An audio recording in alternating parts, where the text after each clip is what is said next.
you have a right to your money. I have a right to my wallet. I have a right to what I spend. Vijana si tunapenda kuwaka sana. Ebu imagine tu weekend moja useme, leo hii weekend sikunywi. And not you alone, but all of us decide, wacha tupatie EABL a lesson. Not because we don't like EABL, but because the government doesn't want to listen to you. Leo wacha tuzime simu, tusitumie simu. Tuduawe na hii Safaricom.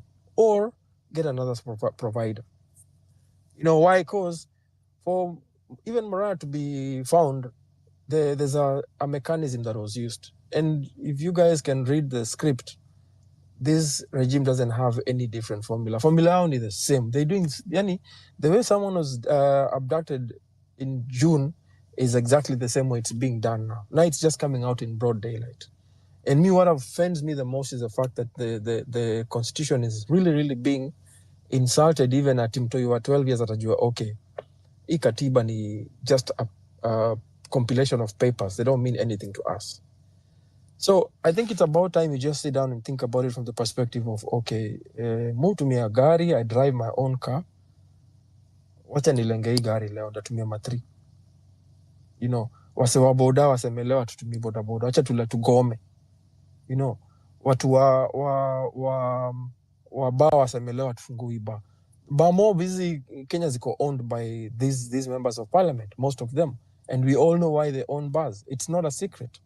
I've worked with so many of the owners, so I know what happens in that industry. It's just that we are being suppressed because of our lenience. Unapatia mtu heshima, and then they get to slap you with it. So, these streets ni must, because Morara has to be freed. There are people who are breathing this normal oxygen when they don't deserve. There are people who have been rotting in this behind bars when they do not deserve. What you fikiria ule mtu alichukuliwa 25th na there's nobody who knows where they are, ajapatikana kwa mortuary, alitupo mahali and nobody saying anything.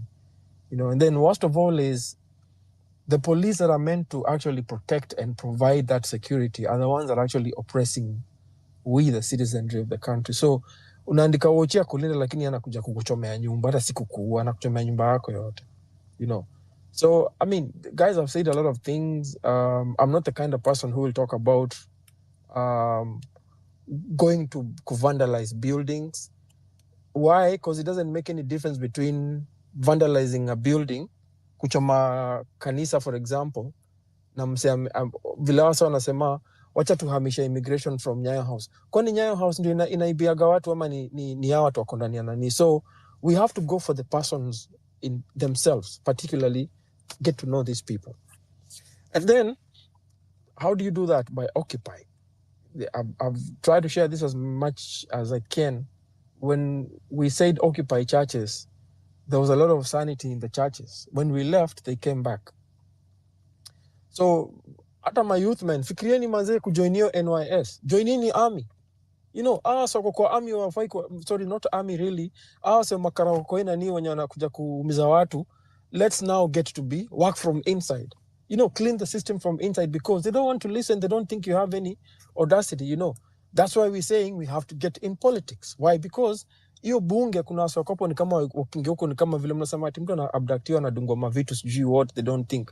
I don't know if it's the same thing that happens in parliament, that people don't get to think. Most of our members of parliament don't seem to have humanity. They don't have conscience. They don't think we are human beings. A person can look at you and treat you like ata dogini afadhali.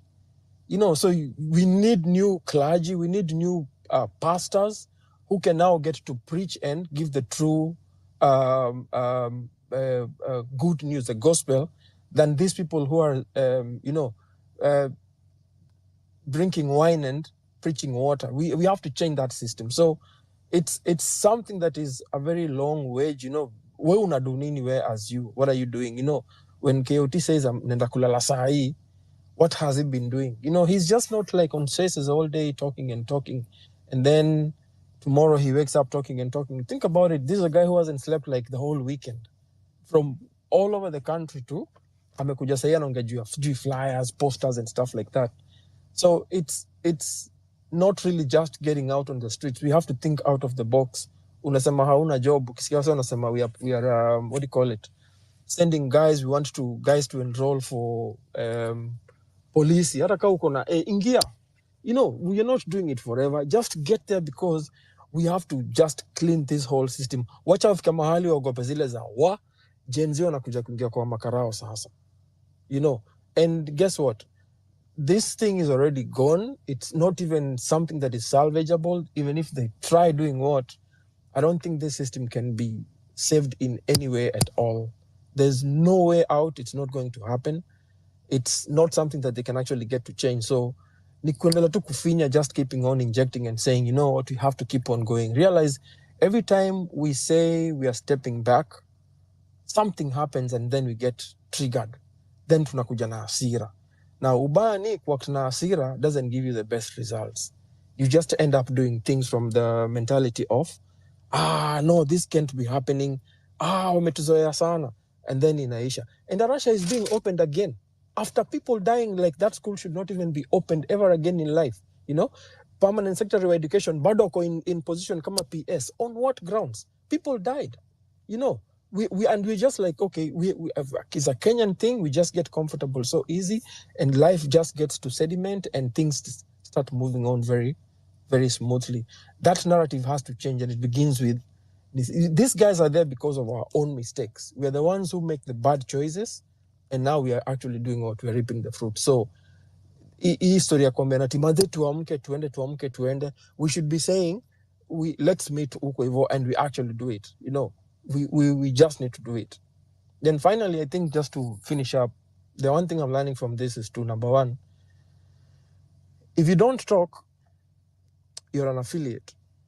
If you speak, they come for you. If you think, nothing happens. The best weapon you have is your phone. Morara has not been using a whole OB van to do his whatever. He'll go to simu, Keoti can tell you, and maybe a few guys to just help do what? Get the footage. And you can see how famous he is just because of a simple gadget called a phone. Who's the best benefactor? The whole nation. The guys who are saying Morara nalipo saa hii nataka kuuliza, what are they saying now that he's actually spent the whole night in cold? We don't even know what is happening to him, God forbid. And we don't know what is going to happen to him after today. You know, so this is not a fight that is going to end today, because we don't know what is happening and what they are planning and what the next plan of action is. We really can't sit down and say, hey, okay, aliachiliwa, now we have to get back to normal. You know, it's really sad that we have that tendency as a Kenyan people that when things seem to be to normalize, we just become so easy. You know, leo inafai kuwe ni okay, wanasema sijui ati launching ya sijui ni shift whatever shisha, haita happen. You know, haita happen. When Adani tried to take the airport, the cow workers just went on rampage for 7 hours. And in those 7 hours, the country lost like almost up to 20 million. So we imagine how that would happen if it was like for a whole week. And it's not our wish to do this, but just think about it. I cannot be giving you money for you to come and kill me. I can't buy you a house for me to be left outside, to be rained on, living in cold na kumona mosquitoes because ati nakujengea nyumba. You know, we are being insulted in broad daylight. You know, some people talk about the people in the diaspora, hatutaki kwenda sijui kufanya kazi ya mama, sijui ya mamboch, sijui ABC and D. Guess what? Some people don't live their lives because they want to. You know, and mind you, these members of parliament need to know one thing. Even if your kid comes to study at Harvard in America, don't think they will work in an office. You have to start from those blue-collar jobs. In fact, American dream is not for the guys in suits and white shirts. You know, it needs innovative minds. So also, I'm up this generation. This is the time that you actually need to look at yourself and think of it from the perspective of, it's time for me to get out and say, I don't need to be employed. I'm a machinery in my own self, and I can actually change this country by me. It starts with me. Then somebody comes to you. If you have a pen, write these letters down, WIIFM. I've always told everyone, you have to ask yourself this question all the time. Then the Maandamano or WIIFM. Nakata kwenda maandamano, WIIFM. I'm trying to do an app. I'm trying to pray. I'm trying to steal. I'm trying to insult someone or do whatever. The question you should ask yourself always is, what's in it for me? And if you can just seek inside your mind consciously, you'll get to realize every other answer depends on the choices you make as an individual. You know, I'll say this again. The only reason why I speak on these spaces is because I have siblings. I have 3 sisters and 1 brother. But the only reason why I'm called Kenyan ni juu yako. Ni juu yako. We don't share the same mom. We don't share the same dad. We're not of the same tribe. We're not from the same zone. You did not choose to be born a Kenyan. You did not choose to be born where you were born. You did not choose not to sleep tonight to be on this space. That did not happen because of your choice. So you cannot change that. And since you can't change it, you have to fight for it. It is rightfully yours. You know, nobody asked you to become a Kenyan. You know, tungetaka sana not to be, we would be in very different countries, maybe sleeping on beaches and drinking coconut water and having all these yippee moments. But by mere fact that you did not choose, you have to fight for this because this is the only identity we have as a people, you know, and nobody can take it from us. So watatry kutuuza, hata ukiuza uende slave wewe ni wapi? Mi nimemeet watu wengi from even different nationalities, and every black in the world atakwambia I came from Africa. I came from Africa. Every black, you know, enter even in India, you have black Indians. They'll tell you, you know what? I know my roots are in Africa.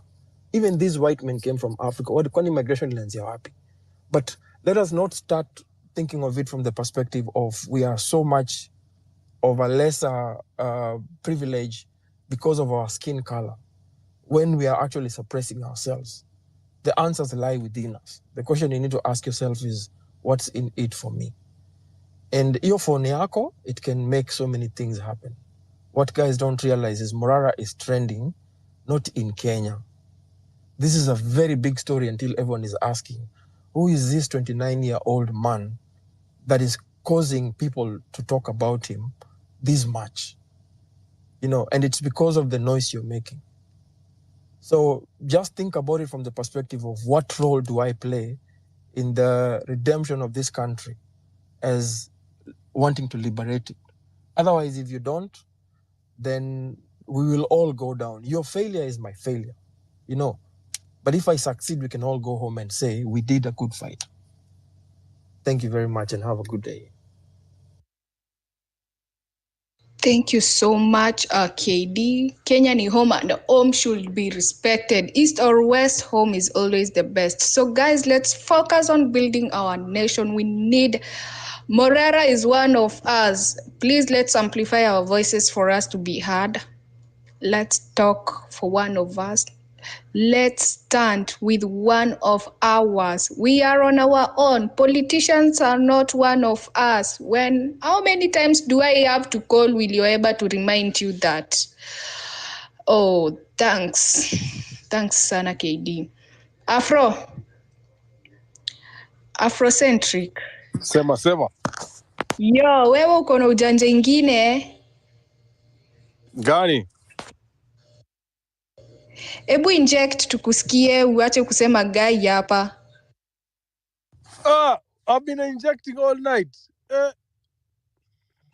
Haujanisikia? Hey. Mimi sija inject kwani? Umeinject. Doing a good job. Nimeona hapa owned by Russia. Yes, my brother. My brothers and sisters. Yeah. Go ahead. We are going until the morning light. Ndo tuingie barabara kama tunataka kusema hii mambo.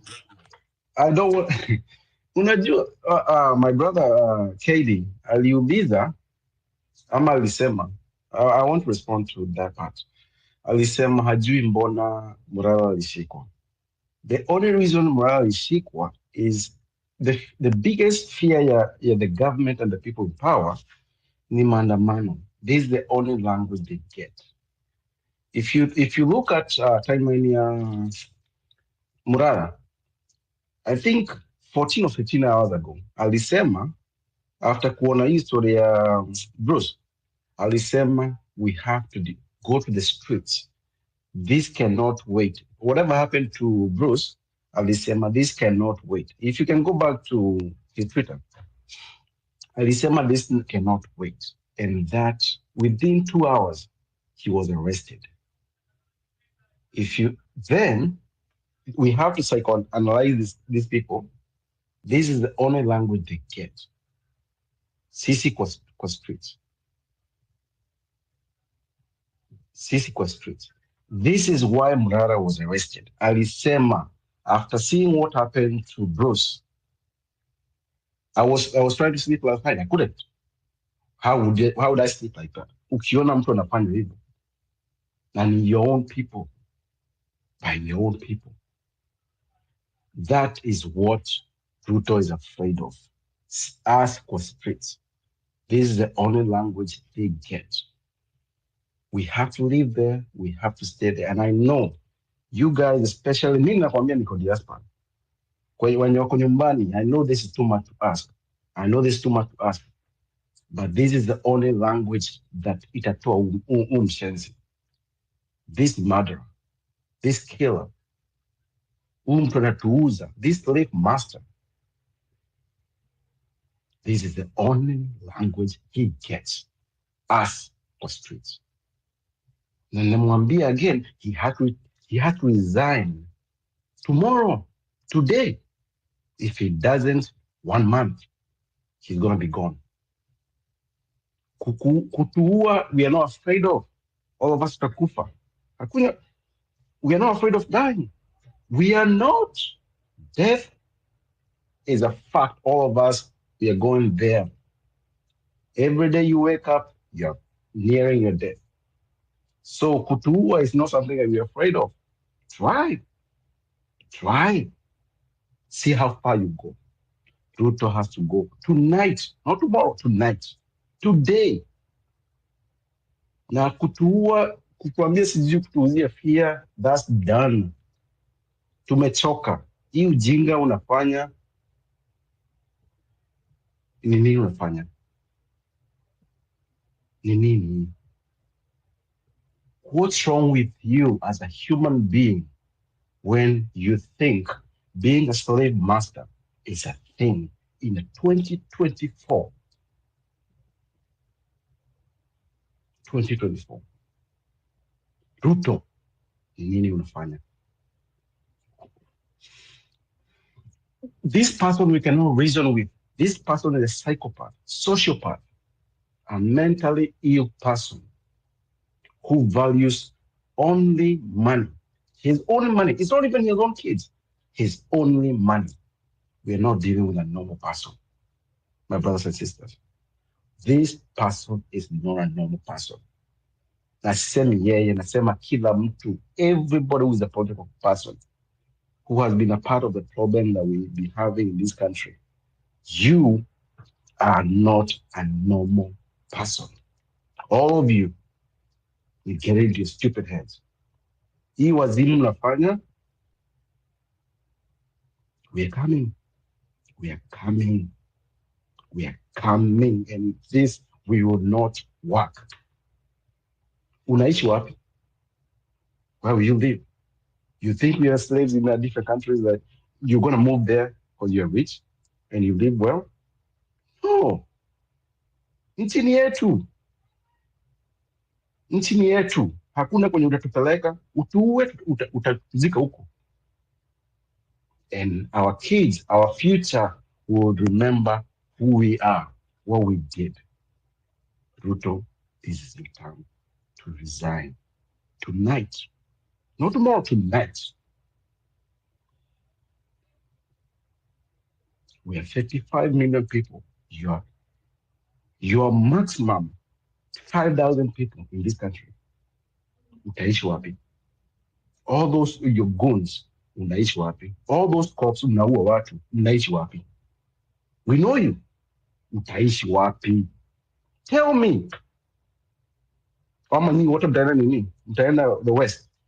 Ni wote muenda huko. Mtaachia nani? ile hizi tumeiba Kenya, hizo shamba mnaiba, mtaenda nazo state, mtaenda nazo UK. Hakuna kwenye unaenda. This is your last time to get the fuck out of our country. Resign. Resign tonight. Not tomorrow, tonight. Thank you, my brothers and sisters. Asante. Pure injection. Ruto, the illegitimate president, must resign. And since June, even if we go back home, we get off the street, there will always be tension between us, the citizenry, and the state, because of their gross misconduct, their bad governance, and how they have chosen to run the country. These are thugs. These are mafias. The cartels have the system. Point blank. The cartels have the system. And they want to suck Kenya dry. Vampire diaries, as Morara calls it. These are vampires. They are sucking the lifeline out of Kenya in the next 20 years. Because now we're now in the 12th year of Ururuto government. There will be nothing. The only development is Kibaki's. That's the only thing we can show. We can say Kibaki hapa alitupatia free education. Amejenga Thika superhighway, amefanya hivi. It's all Kibaki projects. But since then, it has been pure thuggery, self-enrichment. Hiyo acronym tumepatiwa ni gani? What is it in for me? With me. Inaendaje hiyo acronym tumepewa sahi? Wamesema ni WIIFM. What's in there for me? What's in it for me? With me. Yeah? That's what this mtu wetu politics is about. Yeah? And I do not know about you, but there's a documentary which opened my eyes on Facebook. It's not even a documentary, it's just journalism. Someone showed Kibaki's brother and sister. I think it's still on YouTube after 10 years of being president of Kenya. And then you realize you guys are voting for someone because they're your tribe. You want to vote for someone because it's your brother and sister. This does not affect, it does not affect your own stature and your own livelihood. We need good leaders who would come in and do what they're supposed to do, run the country the way it's supposed to be run, improve the economy, bring in foreign exchange, increase exports, industrialize the country, build roads, build bridges, build schools. That's the kind of leaders we want, because the money is there. We have the money. Wanjigi came and gave us here a pure breakdown showing that we have been paying a fictitious, odious debts. We've been borrowing money. Na tujui pesa inaenda wapi. Money is being stashed overseas. I feel like I've reached the threshold of anger. I have reached the brim of pain. I've reached, like, I cannot get any more. Like, no other story I cannot get more angry than this. Like, I'm ready. Kenya is a keg of gunpowder waiting for a spark. And the country will implode and explode. And today we have to come on the streets. If you stay home, nakwambia unity. We need unity across the board. If we do not unify, if we do not come on the streets, this impunity will continue. This anarchy of a police boss who is defying court orders. This impunity, orders from above. Now it's no longer laws. We are now under dictatorship. Whatever has been said above, whatever Ruto has said, whatever Farouk Kibet once did, huo ndo atapatikana kwa misitu. That's the person who will be dumped in a river. There is no law. Bro. There is no country. Centric. Yes. Same to my brother. Huyu jamaa thinks he's a king. Even in Kenya, even in Africa, we don't have kings who run the whole country. That you can stop the prosecution of something, the judicial system of something, because of you are something. You, in your head, in your stupid head, you think you are anything. You're just a puppet, a moron, a slave trader. The people, even in 1940s, people like you were shunned, because you're the sellout. And I'm talking to Ruto now, because I know his morons are here listening. People like you need to die tonight, not tomorrow, tonight. This madness has and have to stop tonight. Hakuna unauza 55 million people in the richest country in the world on top of Congo. And you're selling us to be slaves. You will never live in peace. Your family, your lineage will be shunned.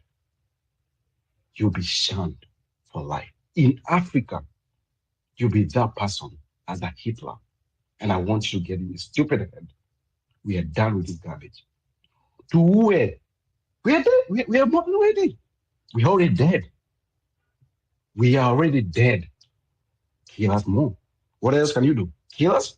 We're already dead. Ruto need to go tonight. And I'm giving him a warning. By the end of this year, he will be gone. Choose what you do next. Unajua unatumia all the West psychology thing. The tools are worthless when you're fighting against 55 million citizens and you're 1,000 of you. You are the only one leading this. You are the one causing everybody to struggle, to cry. Women, grandmas, to cry. You're causing women to cry. Grandmas, grandpas, to cry for their own country. This will not end well for you. Get in your stupid head. Thank you. Owned by Russia. I agree with your conclusion. Ruto must go. Ruto must step down tonight. This space is occasioned to discuss the methodology of how we will reach at this objective. And that is, guys, tomorrow we flood the streets. We need 1 million Kenyans on the streets. If we stay, by the way, I crunch data for a living. If we are still joking with each other, kama mjakasirika, if you still want to live under tyranny, by the way, why have you been spacing? Going to go space? Because they're literally 3 stops. We must all journey. Observe. Stop number 1, observe. We have all observed Morara being abducted. If you're not living under a rock, everyone is observed and is alive to this reality. Or Morara's freedoms have been taken. He's being held incommunicado, denied access to food, water, lawyers, friends, family, his wife, his children are sleeping tonight not knowing where their father is. And that could happen to you. See, you know what, by the way, if you think you're more popular or you have more notoriety than Morara, I don't know. But the government this is how blatant and how audacious the government is. They have taken Morara. We have all observed that. 54 million Kenyans know this. The next step is decide. Now, why we're holding this space is for us to sink our thoughts on a course of action that we must all decide. across this country that this enough is enough. This cannot happen. It is unconstitutional. We must enforce the law. We must take to the streets and exercise our constitutional rights, which is embodied in the constitution. The people we shall come and present our petitions to the relevant authorities. At CBD, we must gather all of us. We have to decide. But we have some people who are still stuck in observing, who want to come on spaces and still watch. Hey, watu wanafanya nini? Watu wanafanya nini? Oh, kunaendeleaje? Hey, wacha niruke TikTok. TikTok unasemaje? But now you need to personally, if you're a Kenyan and if you're concerned about the flag, if you're concerned about it, you need to decide. Tomorrow, I am going to CBD. I am showing up in the country. I'm going to shop for my country. And the last and the final course, once you make that mental choice, is action. Action. Wake up, take your flag, come to CBD. Act on that decision. Act upon it. And this is where we lose many Gen Zs. This is where we lose a lot of youth. No one wants to act. The other 2 weeks ago, KOT Sonko, mulisema munaenda kutokelezea, he was alone. Mpaka enda Kenya Archives. Nilikuwa nauliza KOT, hey, akuko anaangalia akina Jomo Kenyatta. Watu wajatokelezea. People are going about their business, but we cannot agree on a course of action if we are not going to act. This is what separates the boys from the men. This is what separates whether a country will live in chains of freedom. This is what separates whether we're going to have a second first world kind of systems and order in our country, or will remain impoverished as a country while a few elite families rule us. If we choose to act tomorrow, and me, I don't play this game. If I see watu kesho wajatokelezea, by the time mtaniona hizi streets, I rather go option B. Option B is what the other guy was talking about. We Trojan horse. We infiltrate these systems. Tuingie NYS, tuingie ODM, tuingie UDA, tuingie Wiper, and we infiltrate and we bring change from within. But this thing of calling us to the streets, that tutokelezei, and then individuals get shot, one individual gets kidnapped, Toria gets endangered, that is what I do not agree with. But kesho ni streets, and this government has already shown us impunity. They will sodomize you, they will abduct you, watakuweka kwa gunia, watakutupa kwa misitu.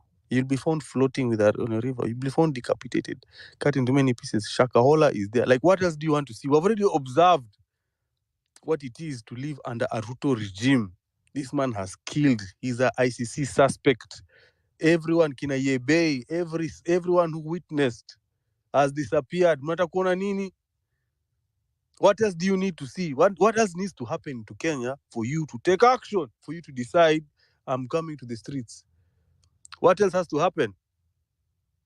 Say enough is enough, and tomorrow. But if you think you want to do it in your own professional vein as a teacher, I'm waiting for Nat to call, I'm waiting for my SACCO to call, I'm waiting for the churches to go on strike, I'm waiting for the doctors to go on strike, I'm waiting for the nurses to go on strike, I'm waiting for KAA to go on. Manze, we will not make it. You will not make it. We have to all decide, all of us as Kenyans, that Ruto and his rotten regime must fall. And tomorrow, ni ile siku manze. Let's not miss. We will not. We one day it will be impossible for Toria to be here. It will be impossible for KOT to be here to have a platform like this. And once washa to mark, washajua, wase ndo wanapiga kelele. Oh, ni huyu. What they are going to do to Morara will be an example, so that the rest mkae chini. Do not musimie pembe, mtawaliwe vizuri. That's what Farouk Kibet wants. Everyone who has met Farouk Kibet says he has the eyes of a murderer. Mtu anakuangalia hivi unajiona atakukumaliza maisha. But sisi ni wanaume kama hao. And tomorrow there has to be strength and safety in numbers. If you are tired of the status quo, I urge you to move from decision to action. Tomorrow, massive action. Every Kenyan on the street. Mr. Colore. Are you there? Can you hear me? Yeah. Colore? Yeah. Yeah. Let's hear your thoughts. 2 minutes, tafadhali. Na tunaanza ku. Hey. Okay, You have to tell us where you're going to. I won't even take 2 minutes. I only have some very few comments. I want to say this, my friends, my fellow people. This country is ours, and we really need to do something before everyone gets hurt. We love Kenya, and nobody, you see, freedom is something that it's taken. It's something that we have to work for it. If we don't want to work for it, then we are not going to be given that opportunity. So it's today. If it's not today, then we won't take it again. So I want just to tell you, my people, let's go out and do something massive. Thank you. Thank you, bro. Thank you so much for showing us you're coming out. Guys, it's going to take moral courage. We need moral courage. Is Kenya bankrupt on moral courage? Is Kenya bankrupt on moral courage? Everyone says, hey, ningekuwa kwa gava na nione corruption is going on, I would whistle blow. Do you know, to be a whistleblower, the amount of moral courage it takes to see corruption, to see dubious deals pass, to see Adani buying JKIA na unanyamaza na unajua utapata kickbacks, to be in government, to have the safety of a salary, the security of getting a commission from and just to whistleblow. Do you know the moral courage it takes to make noise amid all the clamoring of money making? You can't even hear your own voice. But it takes moral courage. And we have had Kenyans who have whistleblown. The second is to see an injustice happen, moral courage, and to step in, to say, it is not right. And if you've seen that video of Mombasa, what has happened to Bruce, and some of you are saying, ningekuwa hapo, ningeingia vita. Ningekuwa hapo, ningepiga mse, wangekuwa mshikilia chini. I would not have allowed it. A week ago, we saw akina Hanifa. Women, moral courage. Karibu Boniface ashikwe. But walimdandia wakasema, you're not taking him. You take one of us, you've taken all of us. That's what it takes, moral courage. To understand an injustice is happening, even if it does not affect me directly, but I will stand up against it. And that's what tomorrow we need Kenyans who understand moral courage to take to the streets. And I'm telling you, this conversation should have been over on June 25th. But we will keep having it as long as we remain in cowardice. If we remain coward and we remain in our rooms, in our bedrooms, in our bedsitters, in our homes, in our villages, we say, tunagojea, we are going to suffer. People will disappear. Watu watanyanyaswa. One by one. By the time tunafika 27, ataweka watu wake hapo IBC, watamannounce illegitimately, wataiba kura, and it will be another 5 years. So if this is the atmosphere you want to raise your kids in, if this is the atmosphere you want to have your business in, if this is the atmosphere you want to live your life, stay home tomorrow morning. Today, by the way. Stay home. But I'm hopeful that Kenya will, kesho tutakuwa kwa streets. We have to. Simon, and then I'll come back to you, Russia, because Russia is becoming a dialogue between me and you. But Simon, shika mic, 2 minutes, inject. Simon.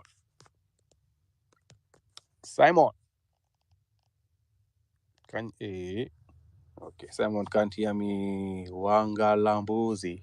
Hey, hizi majina kubwa kubwa. Yo, mi niko hapa. Aya, mic is yours. Okay, thank you. Nafikiri nilikuwa nimesema kitu tayari afo.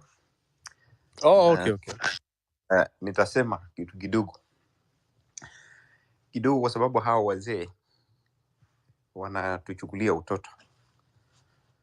So tukienda tunajua kwamba hakuna mtu mwenye anaenda kule, huwa anaenda kule, tunaenda kuandamana and all that, alafu wanakupata wanasema huyu mzee ako poa, hajafanya chochote, so hatutamfanya chochote. Ukienda namna gani, wakiamua kuua wanaua, wakitaka kuchukua wakupeleke wanakupeleka and all that. Sasa mimi nitakuwa kule na mimi nitakuwa na chupa zangu 3 za soda. Mtu confront kwenye kona, mimi nitapoteza chupa zangu 3.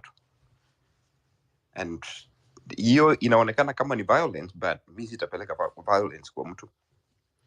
Mtu akikuja kwangu tutapambana ndio nianiue kule. If we start dealing with these guys like this, they will think twice before coming for or going for anybody.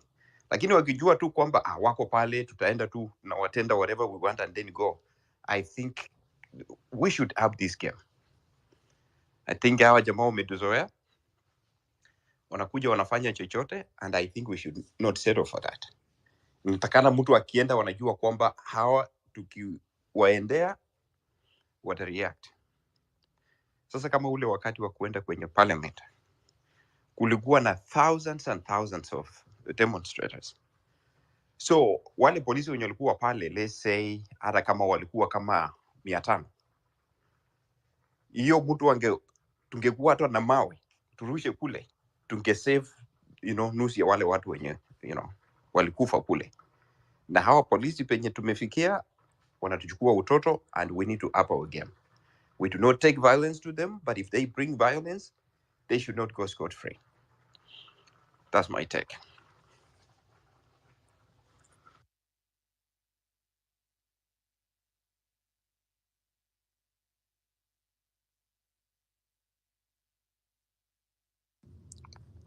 Nilikuwa ninasoma Jumbotron kidogo hapa. Big Koben. Okay, bro, kuja hapa na majina maajabu. Karibu niseme Big Kahuna in front of the whole nation. Ndio huyo Big Kahuna? Go ahead. Koben mwenyewe. Good morning, watu. Top of the morning. Sema. We are ready to hear you. Sasa tuende sasa juu sasa hii mambo hata sasa mtu anakasirika mpaka sasa hata yani unashangaa sasa ufanye nini? Unajaribu kuongea, unajaribu sasa hata hasira inakushindwa kuwa maintain, unaona? Like una sweat, unaoga, unalala, hakuna kitu inashikika, hakuna. So guys, tufanyeni mambo sasa, tumalizane na hii maneno. Kuna msee hapa alikuwa anasema ni KD, alikuwa anasema ati sijui to infiltrate. Yeah, there's no time for that nonsense. That infiltrate, sijui kuingia kwa chama. Mpaka saa ngapi? We have the numbers. I just saw a post here that said tuna allow watu kama less than 500 to 1000 watusumbue kwa inchi. Kwa hiyo sisi ni wajinga kiasi gani? I just gave a suggestion. Please use it. No, sorry. My bad. Sijasema wewe. Sijasema na wewe ni nonsense. I don't speak nonsense. I didn't say you spoke nonsense. I say nonsense. You're in the wrong group. Everybody's giving their own suggestions. Cool. That's why I say it starts with anyway, me and you. You have to ask yourself, what is it in me for me? Cool. Anyway, so the thing is, I think that will take too much time. So, but anyway, that's my opinion. You have your opinion. So yeah, it's now or never. This of infiltrating, it will take a lot of time. Till what year? Till what? 3 years, 2 years to become a police officer or to become a part of the. So let me it's answer, a lot of time. So let me answer you to that. It's fine. Let me finish. Then you'll answer. Let me finish. Then you'll answer. I'll give you a lot of time. We have to do it now. We have to do this thing now. Otherwise, we'll be always here saying, "Hey, okay, there's another way." If we have the numbers, we have the numbers. Let's leverage on that. If we can use that and have let's leverage on that. Let's be criminals for once and for all. Let's even those churches. Let's ban those churches. How long will it take to looking for those people? Why do you wanna look for the people? Why do you want to harm people? Let's ban that church. Simple. Then where will people go? To their houses for churches? So you see, these things will take time. The solutions are now. Let's do something now. That's the best way to go about this. Otherwise, they look for ways to infiltrate. They look for ways to divide us. That's what happens. If we give it a lot of time, that's how they infiltrate. That's how they come into us. That's how they come into these spaces. That's how they divide us. That's how they abduct people and start offering them money. That's how they call those pastors and the clergymen to State House and give them tea, okay, which is worth in millions. Okay, so you see, yeah, that's my opinion, and sorry if I offended you by saying it's nonsense, but yeah, that's the amount of hiyo ndio hasira niko nayo, but yeah, sorry about that. And yeah, well, there's no need for us to fight here, but we have to act. I know we are not all for violence, but I'm for violence. I know it's not all of us. What watomia at the end of the day, even if we go with a bottle of water, that we went with a bottle of water and a handkerchief and a flag and whatever and phones, people still died, right? People in jail, right? People, there's bodies at the morgue that have never been as Jake were accounted for. Yeah, we'll give names and then they'll forget about it. People forget about these things. They are distracted and they forget about these things. Yeah, this is the country we are in now. So if we don't decide, you see, these examples. You saw Bangladesh. You saw the monkey with the umbrella movement. The examples of this. If we don't do this now, as now say it kona hii hasira, at once infiltration, you taking time. We have people for tech who are here. But you see now what the bloggers are doing? They are saying everything huko. Enda say Twitter, enda say X one kumaka moto. Because they know, the government knows how to work with its instruments. Because we're giving them time. Time is not, time see is friend here to say. Yeah? If we give them time, they know how to do things. The same thing Chi said. Yeah, the president is using is using systems za majuu venye watu politician kama kina Benjamin Netanyahu wanafanya.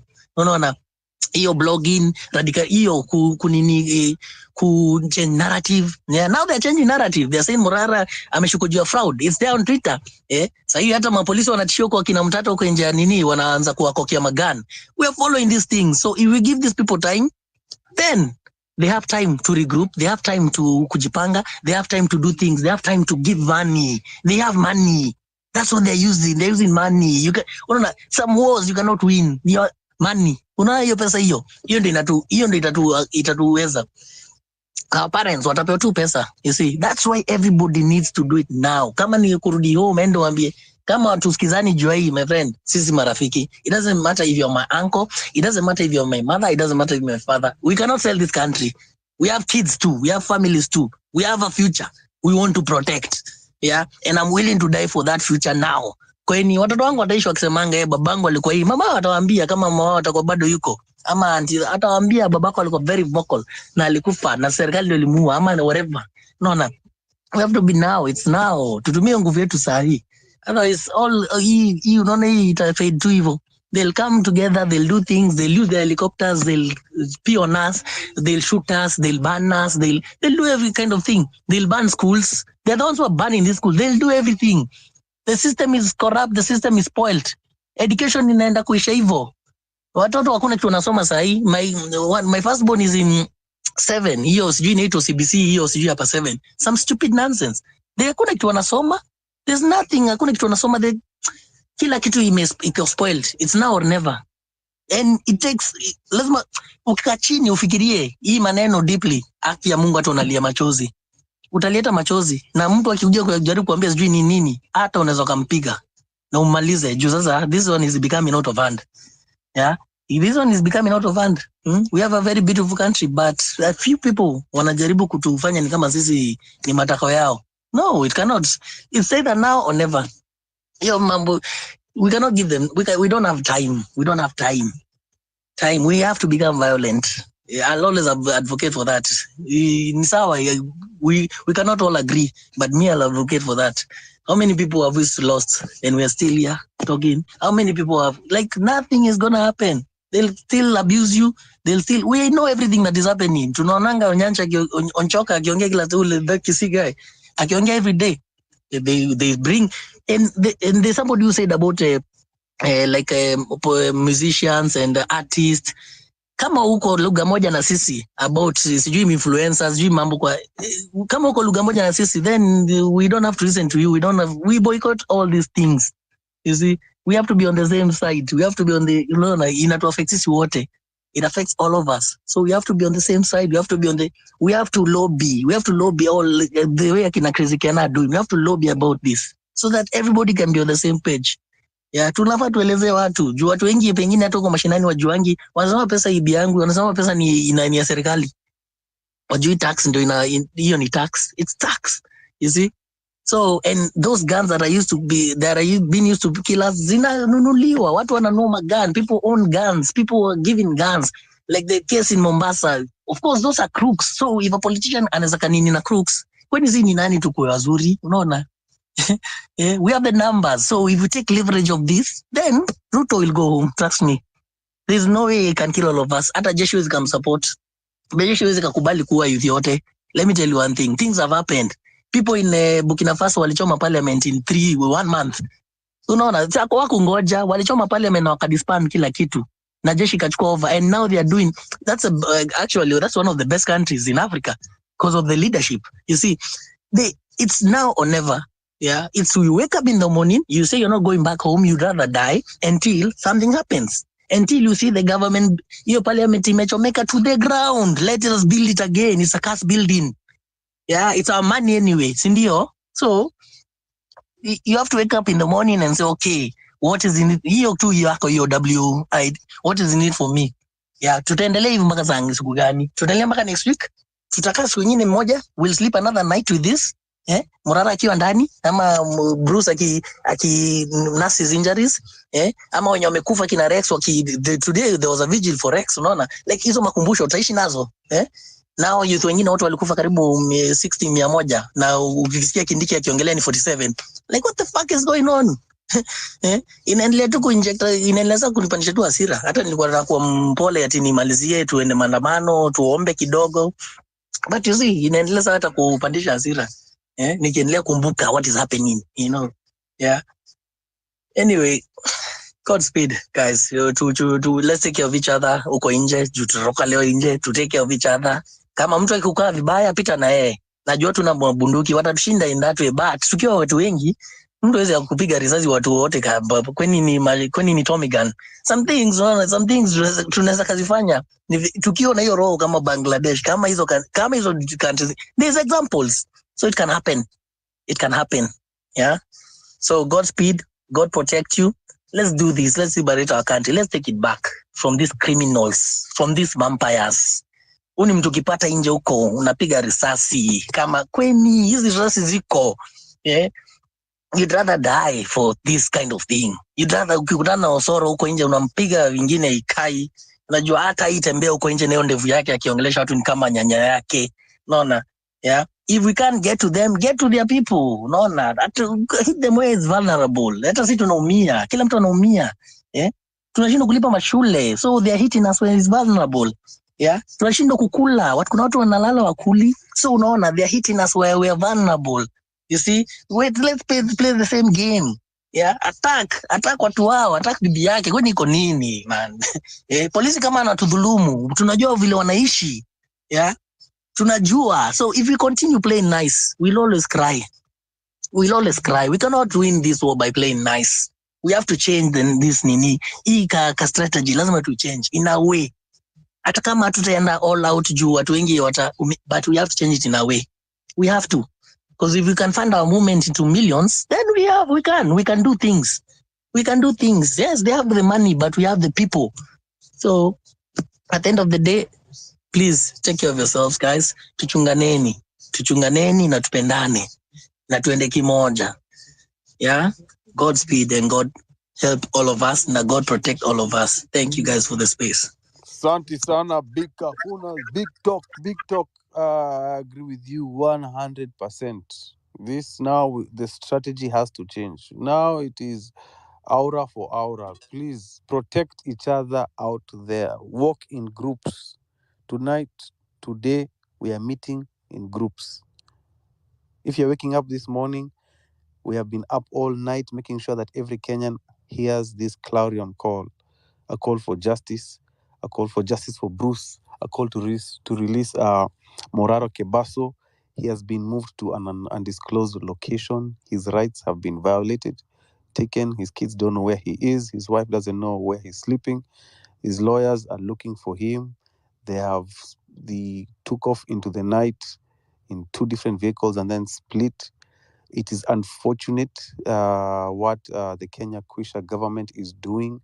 They have literally politicized the security apparatus of the country. The police, who are supposed to have utumishi kwa wote, they're supposed to protect us.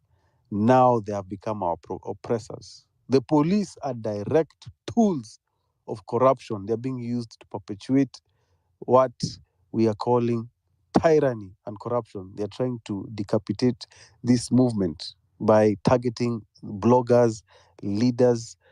We have seen the sodomy that has gone on. And this morning, if you see the Jumbotron, please look at the Jumbotron. There is communication by some who are trying to buy influencers. This is what happens on this. If you're new to Twitter, to control what is trending in Kenya, some politicians have, and this is a strategy mastered by Itumbi, and that's why he has a job in State House. He has been here for a minute. They take people with large accounts who have a large following. They call themselves bigwigs, and then they pay everyone. It can go anything from 1,000 to 10,000, and then they start at 6 a.m. before people wake up. Everyone starts beginning to tweet under a hashtag, and then the algorithm catches it. The Twitter algo catches, okay, this is what is happening in this location in Kenya. So it picks it up, and when you wake up, you already find that the tone has been set, the pace has been set. This is what everyone is talking about, and then the people, the business community, online community picks it up. Wale wanauza viatu, wale wanauza madira, wale wanauza bedsheet, wale wanauza furniture, wana pick it up. And so by the time 8 o'clock reaches, whatever is trending is already controlled by those influencers. But today we are awake. We are the gatekeepers. Leo ni free Morara Kebaso. Justice for Bruce. We will not allow for any foreign hashtag to trend today. Leo tuko gangari. And that's why I've been up with Toria and KOT. Thank you for hosting us. And everyone who has been up here, who has been injecting online. We see each one of you. We all have a place to play. So a place to play, a part to play in this movement. It's alive because of you and I. So if you're waking up, please send 1, 2, 3, minimum 5 tweets. Free Morara Kebaso. Say something so that the algo doesn't think you're a bot, because sometimes it is. But then if you just tweet a hashtag free Morara Kebaso, it is taken in as a spam. So it doesn't hit the algorithm. So just say injustice in Kenya, free Morara Kebaso, until the whole of East Africa understands what we are talking about right now, what Africa understands what we're talking about right now. This is the conversation happening in Kenya, that an activist who has been exposing government projects has been abducted by his own government. Instead of abducting those engineers, those politicians who have embezzled funds, this is how reverse, that's how you understand the whole legal system. It's just corrupt. Like the innocent ndo wananyanyaswa. The thugs are the ones who are sleeping with their wives and their children. And they're Manze sijui, I don't know if your mad does that. There I am. Anyway, Wanjiru, lady's voice, good morning. How you feeling? Unaandamana from where today? Wanjiru, unanipata? Wanjiru, can you hear me? Mic is yours. Wanjiru is a Mr. Politician. Are you there? Mr. Politician? By the way, I say niko na ma request mingi, so if you're not speaking, I'll have to kindly drop you. So raise your hands. Owned by Russia. Hebu take the mic because nimepitisha hii baton mara mbili. No, hakuna shida. Unajua sisi wote tuko hapa. All want the best for our people. We all want the best for our country. Election niko na kuemphasize. Let me meet my election niko na kuemphasize. I want us to understand that we have the power. Kuna the next guest. I agree with the next guest who was Hussein, and Baker Hona. The only language that these people will understand. Hawa watu wanabduct watu. Kama mtu uko na mask anakujaribu kushika na uko tao. Siwezi, that's how they steal. That's how they steal. We consider them thugs, thieves. Ban them, beat them up. Kama kuna gun, we steal it because we don't know who you are. If you have a mask, kama uko na mask, what you're doing, you're afraid. You're ashamed of what you're doing. We unmask them, we beat them, we tie them up. Tukiamua the people.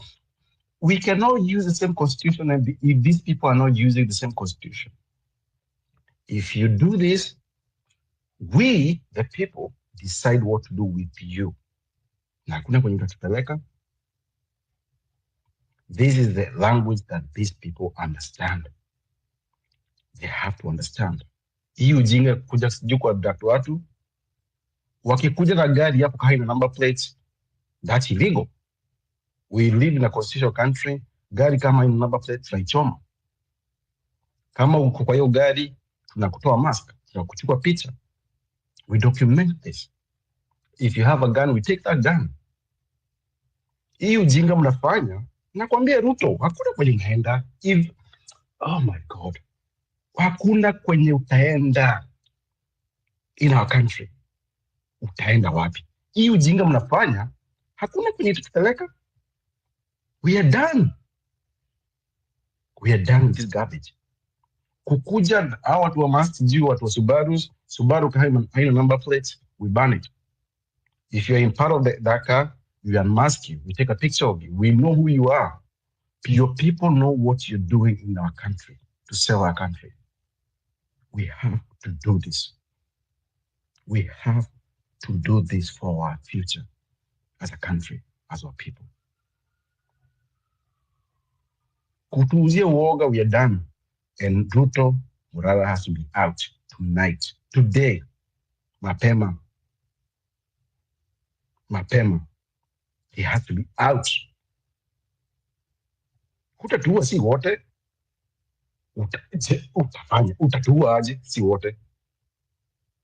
Utatua aje. Tell me. Think about it. This is your time to live in. We might give you a chance to live in peace somewhere abroad, but leave our country. You are what's wrong with our country. You and the whole political class. Get the fuck out. Thank you, my brothers and sisters. Thank you, comrade.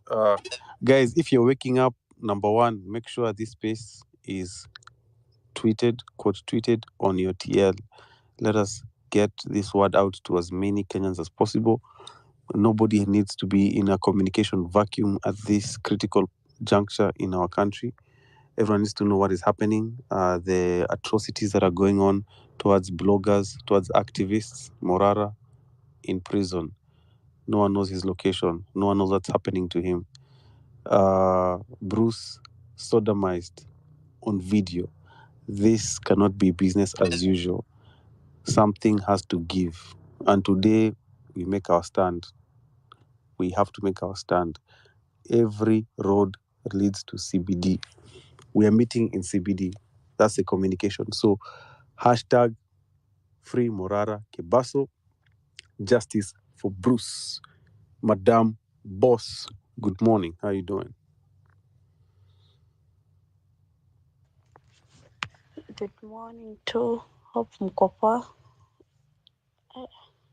Naona you people did not sleep. I had to sleep. Nililala saa 9 ndio at least nipate energy. Tungekaa wote tukeshe mpaka asubuhi, tungekuwa na energy. hasira inabidi ipande leo ikue 1,000 because today we are fighting for Morara and Bruce and also our Nini. Have you seen how Morara is very powerful? Ametuunganisha tena wa Kenya. We should stand and fight for our unity and our solidarity. Hawa si wenye wanalipwa tuwakuja wajaribu kudivert attention yetu ama kudivert hashtag zetu. This time round hawatobui. Mkiona mtu anajaribu kuleta such kind of things, tuanguke nayo. Won't allow them to capture our movement. Tupatane ni CBD ama tunapatana milimani, because you have to be there for Morara. Ndio tukitoka milimani tuingie for CBD. I think that's the best option. Thank you. Thank you, Madam Boss. Rested, ready for action. Guys, today we are on Action Tuesday. Tuesday is Tuesday. Mass action. We are done talking, we are done spacing. Now, tunakutana kwa streets. Frederick Karanja. Good morning, guys. Top of the morning, how you doing? I'm fine. What about you guys? Angry, mad, dejected with this government. This government, it is a punitive government. We are not going to resist. They think that we might resist, but we must stand with our own. He has already united us with the truth. Morara is a truthful man. And the government, they want to hide witchcraft behind all those sins. Morara must be free today. We are not going to resist. Ruto lazima ashuke and his deputy wote lazima waende nyumbani, kwa sababu hatuwezi kuwa tulichagua cartels wanakuja kutusumbua. Hii Kenya si yao, hii Kenya ni yetu sisi wote, na tuko na freedom of expression, na lazima pia si tuheshimiwe, lazima pia si tusikike. Sisi ndio viongozi wa sasa, tusidanganye na watu ati sisi ni viongozi wa kesho. Ni waizi. Sisi ni viongozi wa sasa, both opposition and the government wanala kitanda moja. So hao watu tusiwaweke na tusiwapatie hiyo chance ya kutusumbua sisi. Wacha sisi ndio tuwasumbue until watajua pia sisi tumeleta change kwa hii nchi. Lazima tu change side. Tukichange side tuna change kwa niaba ya wazazi wetu, kwa niaba yetu, na pia ile generation inakuja na ile generation pia nyingine yenye itakuja. That's all. Tukutane CBD. Tukutane CBD. Lane Monjo. I can see people already nimeanza kupatagiwa wasea washaanza kufika CBD. People already showing up there. Lane Monjo. Mic is yours. Lane, are you there? If not, I have to pass the microphone quickly. Mkenya Daima. Yeah, sorry. Sorry. So I have to get to a place where there's no much noise. I apologize, but yeah, this is really I do, I agree with every sentiment that has been shared, and I wouldn't want to repeat what everybody has shared, but indeed, this is the time to stand strong, stand together, and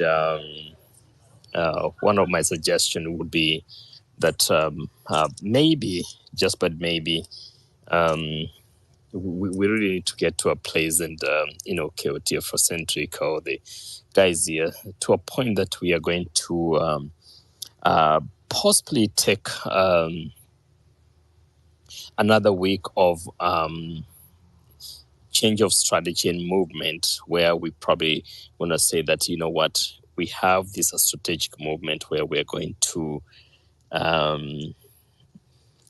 all of us as just the genuine people from the streets, raise, whether it's like, I don't know how much we can raise, but really strategically positioned for the movements that are coming, because it looks like the journey is just beginning, and this battle is just has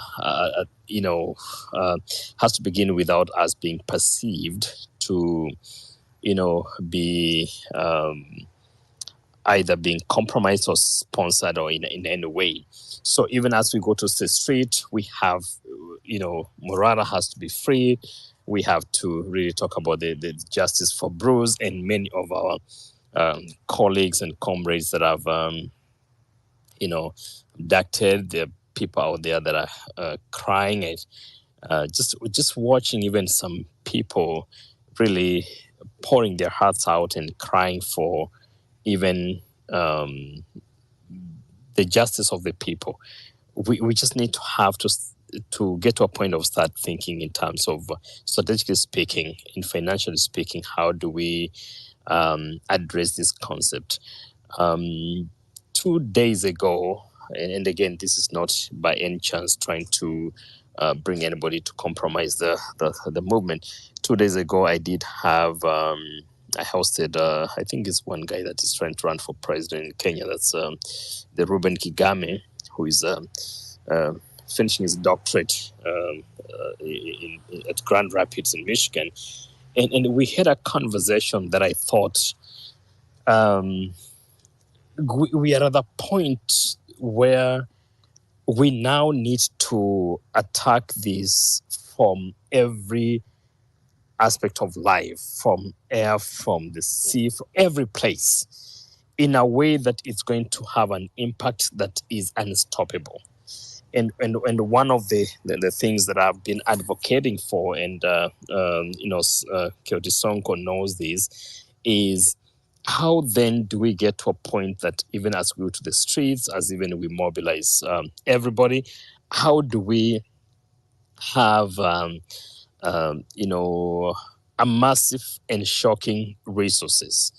I don't give so much damn about who is really caring and trying to listen to us. It does not matter to us at this point. The one thing that is crystal clear is that the Ruto has completely lost it, and this thing is completely beyond repair, and that's where there's panic everywhere. So whatever is happening now is more of a distraction, and it's a tactic that has been used before, but unfortunately it has failed. So I do not know why they are reverting to the old playbook, failed tactic that has never succeeded. At this point, the game here that's being played is, I think, to distract every right thinking and forward and future focused persons like you and me from really holding these people to account. And the worst case scenario is for us to think that whatever is going on in their circles is in the best interest of anybody. They have failed. It has not worked. They have tried every playbook, whether it's tribalism, whether it's using the old school of money bags and everything. And now we have to be at that point where we say that, you know what, we are simply asking for a very simple thing, and whatever has been happening does not work. So my point is to continually appreciate, those who are standing with a very strong heart to fight for what is right, what is true, what is godly, and what is future focused, because Kenya is our business and we must fight for it. So, folks, I do appreciate it. And if we can do everything possible to also try to mobilize every people to get to the streets, but also every resource to get into the pockets, so that in this way, it doesn't sound like this. Can you imagine somebody just, a president of a country wakes up and gives a speech right from the State House and talks about these agencies are being funded by Ford Foundation. And 2 months later, is that the Ford Foundation really singing praises to this? How weird does this even sound into the world? So what I'm talking about here is a situation where we are being bombarded with things that are meant to distract us from fighting for the right thing. So as long as Kebaso, and I'm not talking about my guy here. I'm talking about Kebaso and whoever he represents, and the Bruce and whoever he represents, and all of us are in this situation. We must rise up and feel that pain and feel that kind of the holy anger that comes when these things happen, and say that, you know what, we have to redeem our country. So guys, we are in this together. We have to continue fighting. May God bless you, and thank you for Frocentric, KOT, and everybody for standing strong and always not giving up, even when there's every reason to give up, but you're still strong. God bless. Thanks. Thank you so much, Mkenya Daima. We have to be Wakenya Daima in every situation, not only when Kenya is winning the marathon. That's when you know to say mini Kenya, not only when a son of a Kenyan has run for the president of United States, Obama, and was one and say, hey, mini Kenya, I do identify. We have to be even Mkenya Daima, even when we are called upon to address injustices. And if you are neutral in a situation that there is an injustice happening, you have chosen the side of the oppressor. Just by being neutral, just by saying nothing, you are empowering, you're allowing that to go on. So we are called upon to stand up against this gross injustice, this gross government that is taking away our freedoms one by one. It happens, they encroach on freedom. That's what it's called, encroachment. You don't feel it until it is on your doorstep, until your sister is taken, until your uncle, your brother, your friend is sodomized. That is when you will feel it, but it will be too late. It is when it happens, it must be stopped at the root before it becomes a tree, before it grows until it becomes, this is the new modus operandi of the government. This is how they operate now. And Farouk Kibet will be waking up in State House and saying, Mkenya Daima huyo ameongea apotee, Toria apotee. Imagine, that's where we're headed. And if you think we're going to unseat Ruto in a democratic elections, you have another thing coming. Anyway, I'll give the microphone to... No, that's powerful, Afrocentric. As even you go, I agree with you. I've you know, we participated, or from back in the day when we you know, I mean, probably I'm not a Gen Z, but my first voting was in the 2002 of the time after we had finished college then. But I did also, you cited quite a number of cases of the barracks and all that, we part of the campaigns and all that. In fact, in the recent Trump's racism comments, we were in the conference and all that. And now when we see that we have a serious movement here of genuine people, like literally these thousands of people in this forum who are fighting for what is true. I'll give you this. Take this. So the thousands of people that are fighting for, just use that, who are fighting for what is right and what is true. I think it's about time that we give the true sacrifice of the kind of message you have shared until your own brother, your own sister.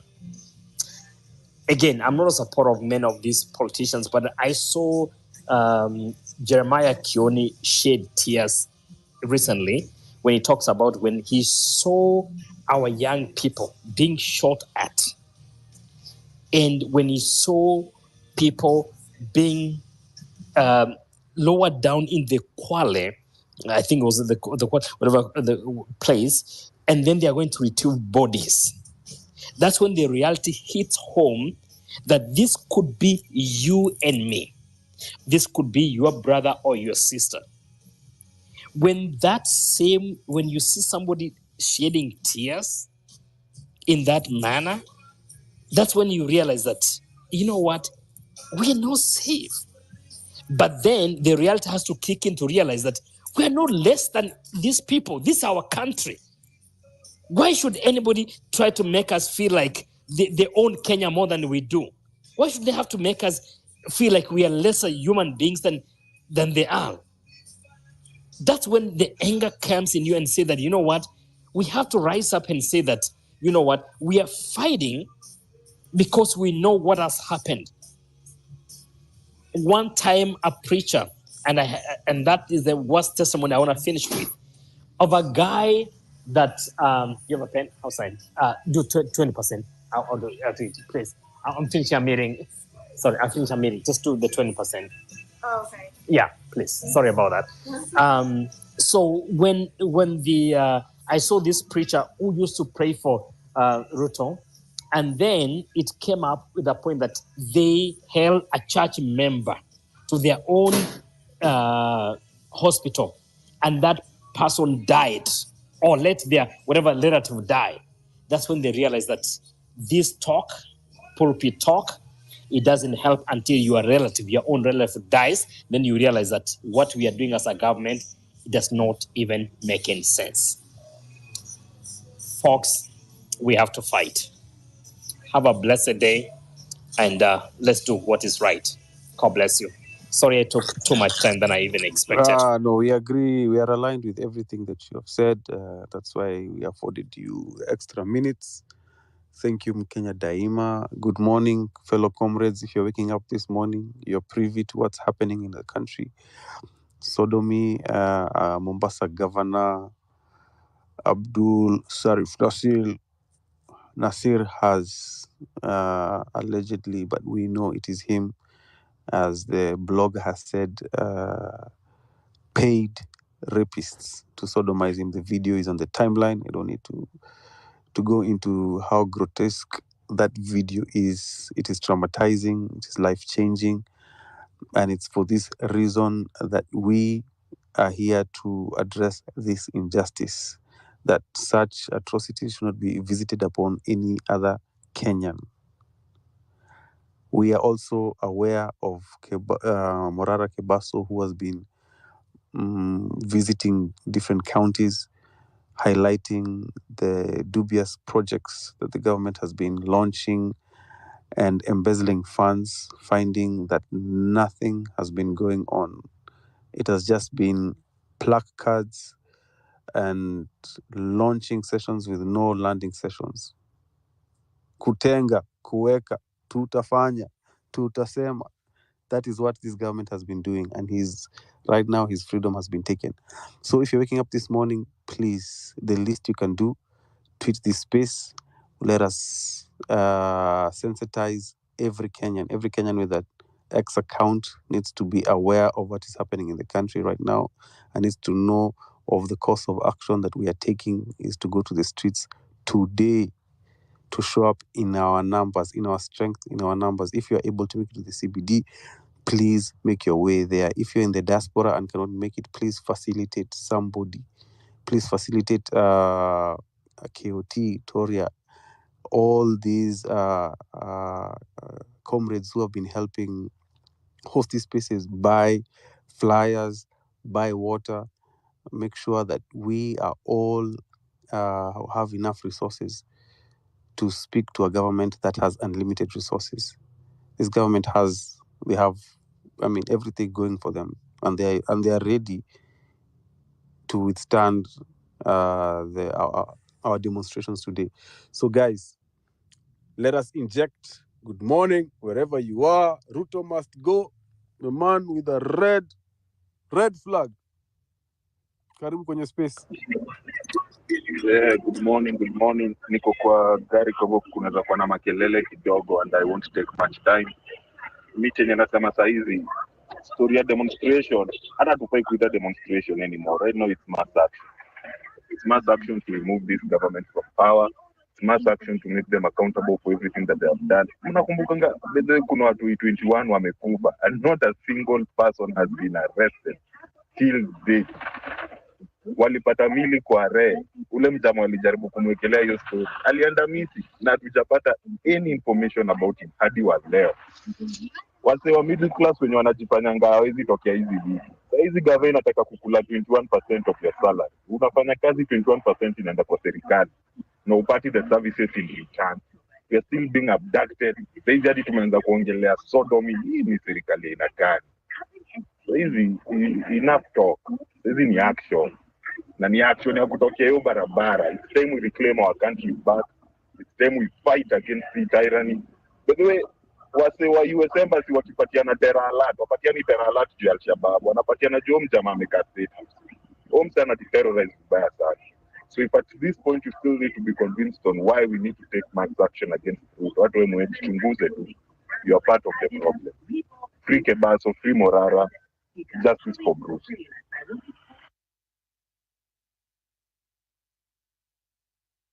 Thank you so much. Justice for Bruce, free Morara. We're about to head to the streets. I'll give the microphone to Lekishon Laban. Karibu kaka. Asante kwa space, asante kwa message. Mimi sijui, I don't know whether I should be too tribal, too insightful. Ni hasira tu. This Ruto alikuwa amewezwa. Where he has gotten the pride, kiburi. He started, muliona history ya Kebaso, ilianza na hiyo yenye umesema sponsorship ya hashtags. Akaanza kuitwa fake, nini, bandia. Hizo zote zilikuwa sponsored. Then now, ni abduction, after kuendelea. He started by inciting Kenyans against Kebaso, so that ikifika time kama hii, museme, yule alikuwa amelipwa afanye ABCD. It is so sad to watch our country go back to the dogs. And I'd written on my wall, like, we had Moi from the same tribe. Nikauliza, what are they so obsessed with dictatorship? Like, wanataka nini, wanapenda nini? Kiburi, like, they are the warriors. Yeah, anaona kama ndiye anaweza pigana, because every time watu wana rise against him, they must call some people somewhere in the roads, whether in Eldoret, Kapsabet, anywhere. Then they start threatening with war songs and stuff, so that watu watishike. Niliona Mutaingunya akicomment eti, unajua mnachezea sijui some ways the son of the warrior who fought for Kenya. Who said wengine hawakupigania Kenya? This William Ruto, we are tweeting, we are reposting everything possible kusema kwamba he must be stopped. Hii kutuchukua nyuma, backwardness to the dark days of his political mentor Daniel Moi, ni ujinga.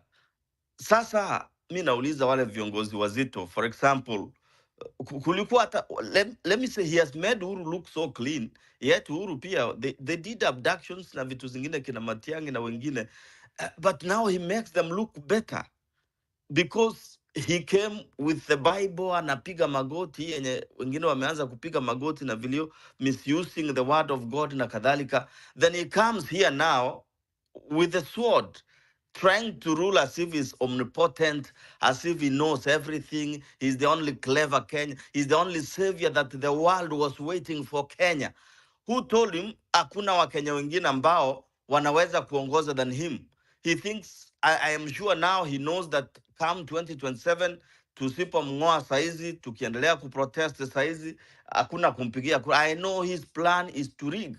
So how do we stop this dictator from continuing? Tumeanza kukaa mbaya kuliko Uganda. Uganda has been ruled by one man since I was born, before I was born. Na saizi Ruto anataka kusurpass the things that Museveni has done for Ugandans for many years. It is absurd. It is sad. We must rise. I'm calling upon, let me be tribal. Watu wa Gusii, watu wa everywhere, amkeni, let us say Kebaso amka, ni Mkenya, ni Wakenya wote, but let it start from home because Ruto begins from home.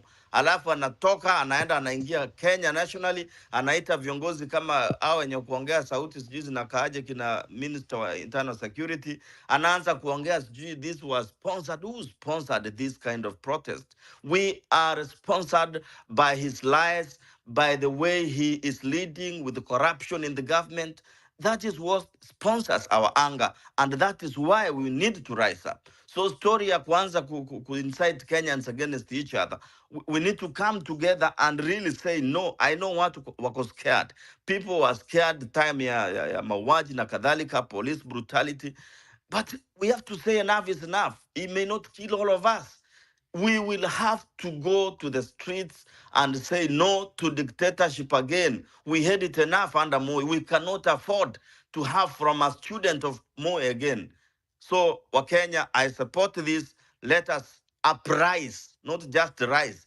Uprise, resist, and say no to dictator Ruto. Thank you.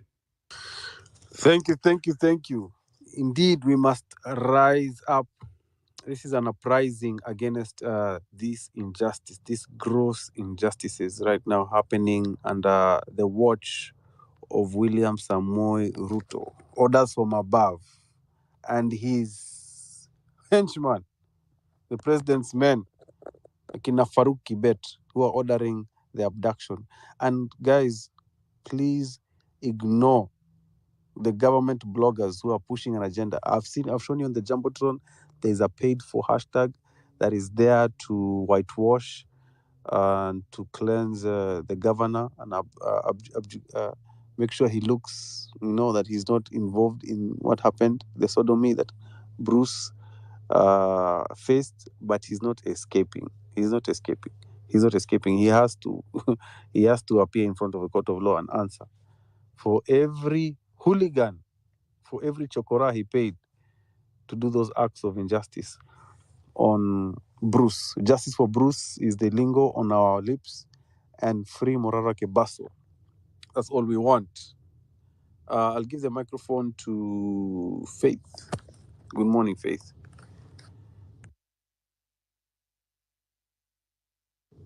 Faith, can you hear me? Faith, are you there? Faith is not there. Tony Mkenya, uko hapo?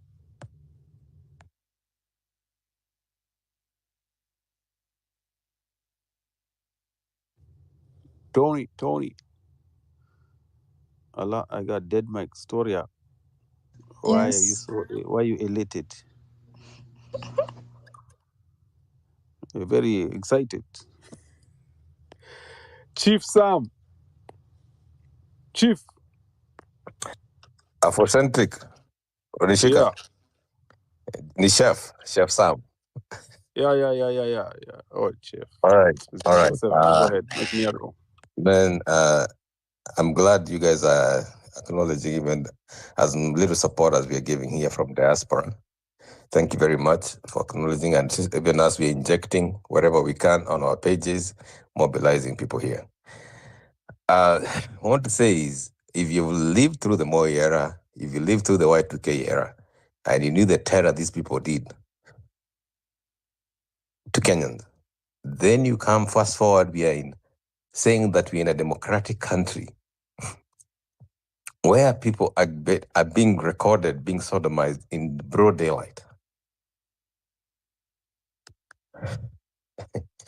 That hits the wrong way. Hiyo inakugonga kwa roho, unashindwa, yani tumeenda ubeberu, yani tumeenda wapi? Where did we sink? Unakuta this young man, Murara Kibaso has been highlighting the grotesque robbery without violence of public funds and coffers. I have challenged my family in Kenya. Some of them voted for Ruto. Nikawambia, what projects are you seeing going on in your area? Hakuna. Huyu mtu mnasema anatenga, amepanga. Ni nini mnaona ikitengenezwa kwa barabara? Nauliza, pigieni marafiki zenyu simu muangalie. What is being built? Zero. Yetu mlichagua, mkamweka huko. Mkasema tu huyo mwizi ndio tunataka atatusaidia. Alienda kanisa akalia akasamehewa na Mungu. Now he's turned, he dropped the Bible, he's picked up the sword. You kuokota sword, it says if you live by the sword, you die by the sword. This guy, if you tell him to stand one-on-one with anybody, he's a coward. He's hiding behind his goons, kina Farouk Kibet. Now in Guinea, there's some retired brigadiers or some army guys who were there during the burning of the parliament, shooting live bullets at Kenyans. That is something that is that is something grotesque. These people should be brought, if not to justice, they should be forced out of power. You have our support. In fact, on all my groups, I've been told, why do I like talking about Kenyan politics? I tell people, if you are a Kenyan, Kenya ni home. It does not matter where you are. You anywhere in the world, wherever you're in the diaspora, Kenya ni nyumbani. You should be proud of it. Wasema, oh, why do you wear that armband? Gambia, I'm Kenyan. Yes, our name is good out here with the runners and things we do, but now it's being tainted by the skirmishes that are going on in Kenya. Huyu rais wetu huyu, hata sijui kama atamuita raisi. Huyu ni jamaa anatakana atolewe mamlakani kwa sababu hata hiyo parliament sijui kama wataweza mtoa. They're ganging against the DP.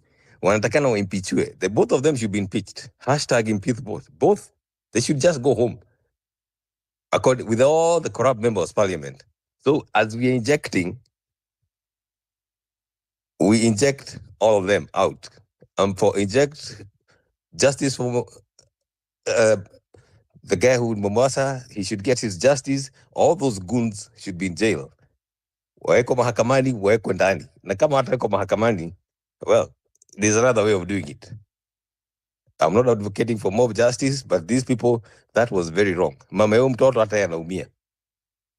In broad daylight, that was, hiyo kitu inaumiza roho. Inaumiza roho kabisa kuona vile huyu jamaa alifanywa. Anyway, I don't have much to say. Let me just leave it at there. Thank you, Afrocentric. Thank you so much, Chef. We need to recognize that not everyone is awake to this fact of this government is committing injustice. Morara spoke truth to power. His freedom has been taken. There are many people who still support this government for whatever reason. Whether they're playing tumbo politics, whether they're being paid to do it, whether they want Ruto to want to give him time to keep on ruling. It is, and that's why the turn that the movement took in the past 2 months has been civic education. It's an effort to open your eyes that this is not how things should be. This is not how the country should be governed. And it is really unfortunate to see that sometimes the people that you're fighting for are the people who are fighting you and the people who are celebrating these leaders. The governor of Machakos, how she was received after embezzling funds and was caught with money in London. We have seen now this morning how one of the people who are arrested in connection with sodomizing Bruce, people are celebrating. It looks like that is the way to go. Commit a crime, pay people to cheer for you, be received, have a homecoming after committing a big crime. I just have a big homecoming. That is the Kenya we have. We reward these thefts. We reward embezzling. And that is what we are driving against the grain. You need to recognize that it is not popular right now. It is not like this. We are calling for complete overhaul of the system. A system where the cartels have it and they are lead Thug. Ruto is the one in office. It's a tall order. But if we all show up on the street, on the streets, yes? Yeah, it is a tall order, very, very tall order. And I'm telling you, it's gonna take everything and every ounce in Kenya. It will be like the second liberation of Kenya after the Momo liberation. And those who understand the scope of what is being required, I believe that is why some people, I believe, are hesitant, or some people are still on the ropes or sitting on the fence, because it's going to take everything. But once you recognize this is the path Ruto has decided to go, today it is Morara, tomorrow it is you. And if you cannot make noise for Kebaso, then tuseme basi tuishi hivi basi. But we have to make a decision, and not deciding to act is also a decision in itself. That's true. But the few who have decided today is the day, Tuesday is Tuesday, we have to show up and call for justice. We cannot give up on our country. In Kenya daima, we are Kenyans at every juncture, whether it is in the hands of thugs, whether it is in the hands of the best leader, and we are prospering. We have to be Kenyans, true to our country. We cannot let our country go. We have a country. We have a country to defend. Sami, good morning.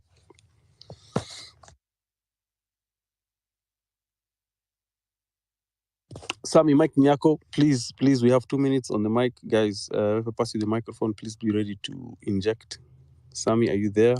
Going once. Victoria, Mike Nyako. Victoria, are you there?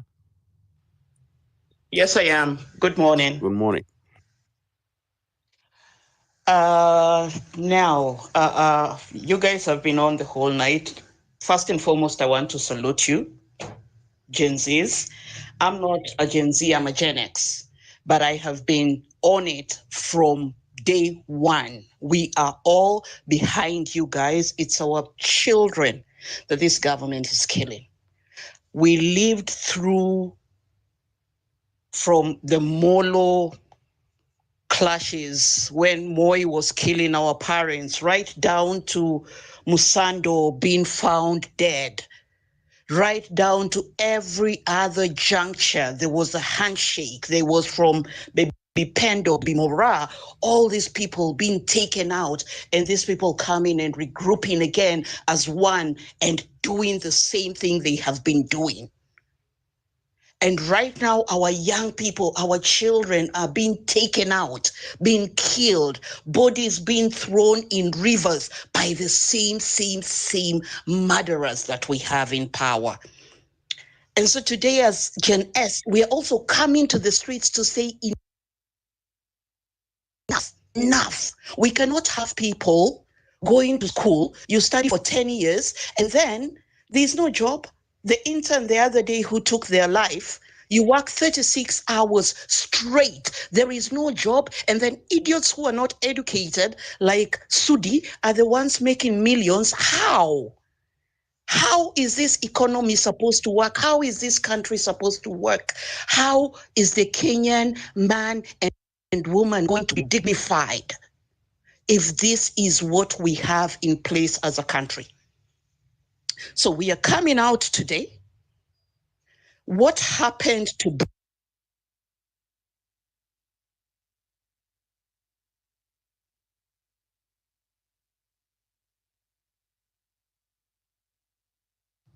Victoria, can you hear Victoria? No, I can't hear. Ebu, please call the host. Tell him we need to drop. We need to go on the streets. We need to go to the streets. Okay, just wind up as I try to reach out KOT. Victoria, we lost you. Let's get. Okay. Let's get a couple of last speakers. Closing comments. Guys, we are done talking. Now it's action. By the way, unajua Bangladesh hawakuwa na spaces. Nimetafuta space ya Bangladesh, sijapata. Umepata moja. Who knows where? We are not talking. We have to act. We are here just to say, hey, this is what we're doing. This is what we're thinking. Are you game? Are you? Yes, we're game. Okay. Where are we meeting? CBD, Sawa. Case closed. We all know what is happening in the country. No new information here. As far as I'm concerned, we cannot continue dialoguing. Now it's time for action. Mass action Tuesday. Very ready for Tuesday. Free mind 254. Mike Miyako.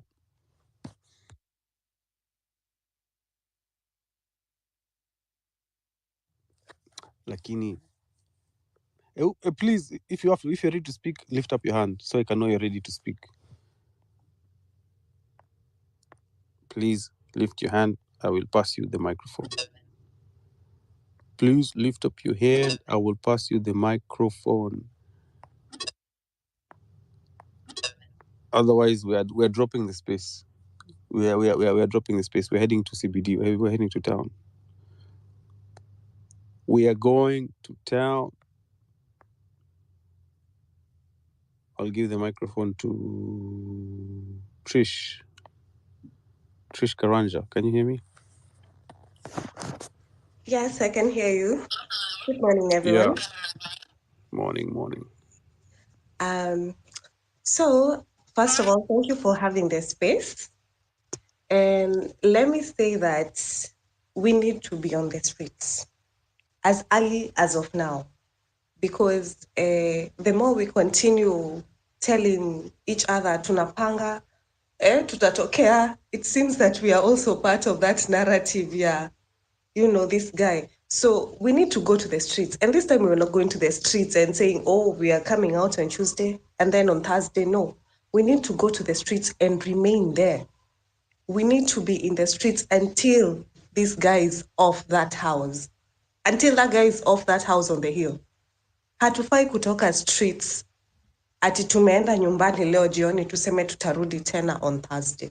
No, that is not how it's going to work, because when we are seemingly just, giving ourselves time, they're also like, they're gonna cool off, We gave them 2 months. What have they done with that?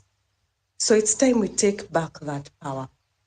And this time, hatutaki kuambiwa, we don't want to be told that you need peaceful protest, sijui you need to respect the rule of law. Are they themselves respecting the rule of law? Are they?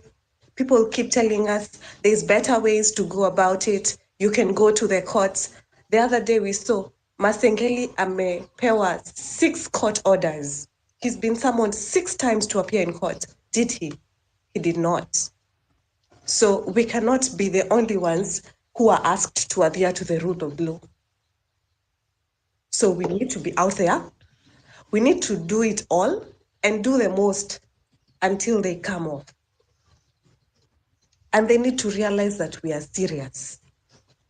And we're not going to show them we are serious by telling them, no, we need to be there, showing it to them. Leo, as they are proposing the impeachment motion in Tuesday, we should probably be there with them in parliament, kicking them out of that house. Because what are they doing? A person has been sodomized, amekuwa assaulted, amekuwa kidnapped, amekuwa abducted. But no, nobody is held responsible so far. In fact, the CEC, who was apparently alikuwa amekuwa arrested for the same, was released yesterday. As if the video being leaked was not enough, they released the CEC on the same day.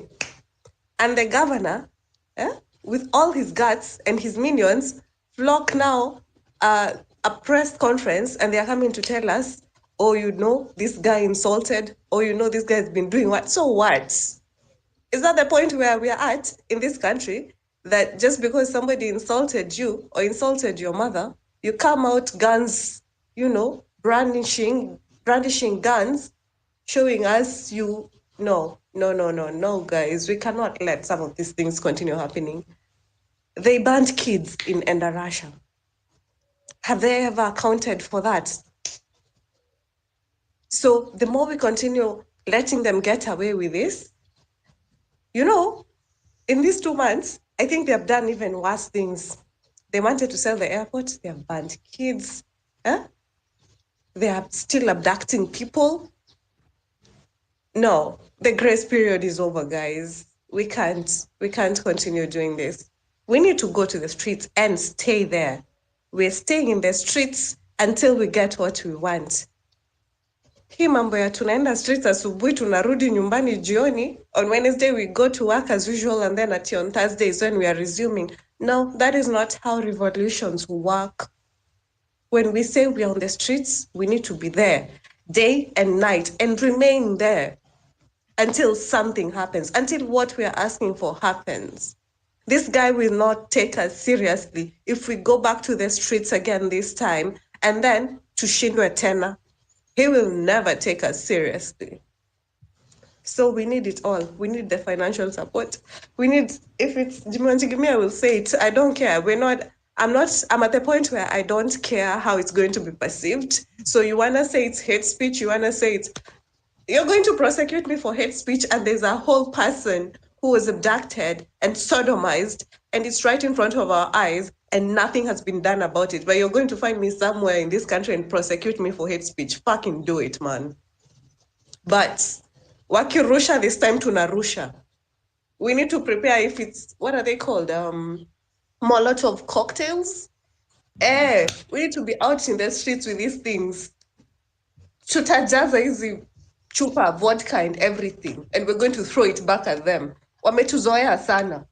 Sai, any plain clothes cop coming at you, coming to arrest you, should be dealt with as a criminal.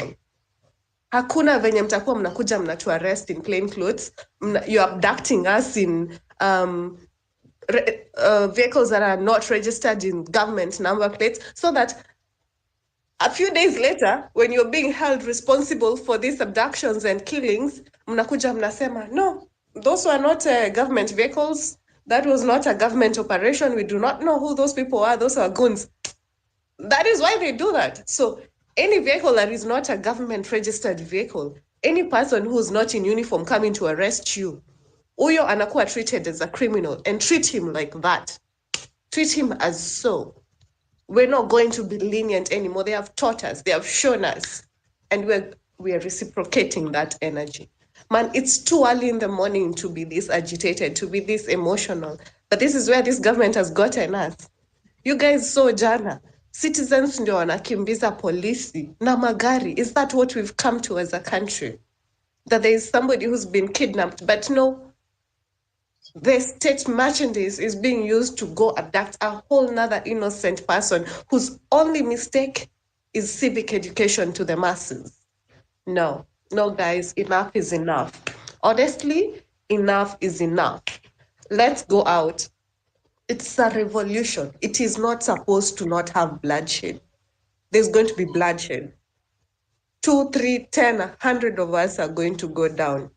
But in the process, we're going to have a rebirth. We're going to have a new nation. We're going to have whatever it is, whatever systems of governance that we've been fighting and crying for, we're going to have them in place. Because there's no way we are going to have a revolution and then have somebody else who's going to come and do this same mess that we are trying to fight so hard for. So we need to be out there. We need to show them that we mean business. And let's do it today, guys. Me, I'm just too emotional. Forgive me if I've, started here and there, but I feel like we cannot continue letting it be. And we need to show them our power. Let's show them that we're not intimidated by government propaganda, state mechanisms, hizo vitu zote. They cannot kill all of us. They will kill 100 of us, 1,000 of us, but we will get what we are fighting for. So thank you so much, guys. Tutoke. Let's go out. I'm on my way as we speak right now. I'm just about to get out of the house. So let's make sure that we are out there. The strength of our strength lies in our numbers. Let's not forget that our strength lies in our numbers. So let's get out, guys. Thank you so much. Thank you so much, Trish. Trish is en route. CBD.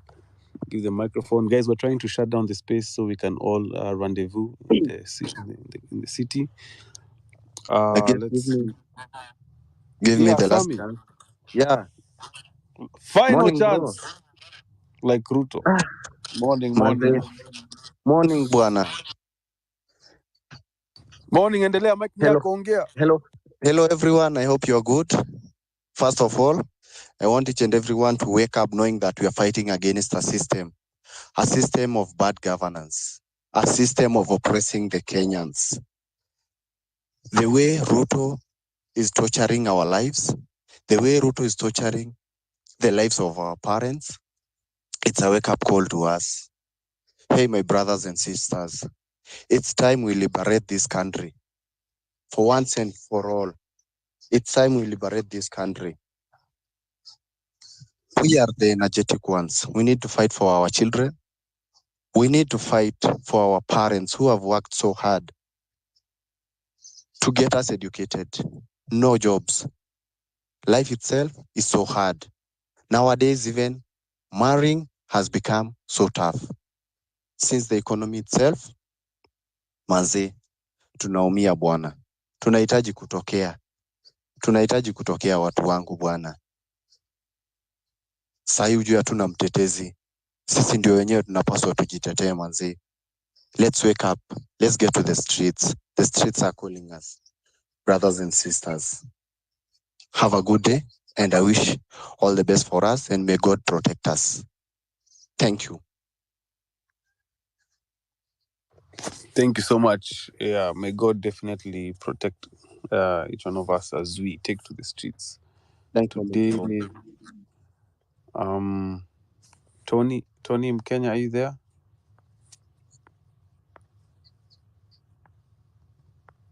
Tony, can you hear us?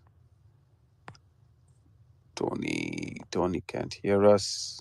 Give the microphone to Len has spoken, right? Len has spoken. I'll give the microphone to Morio. Yo, niaje wase, morning. Have you changed your profile?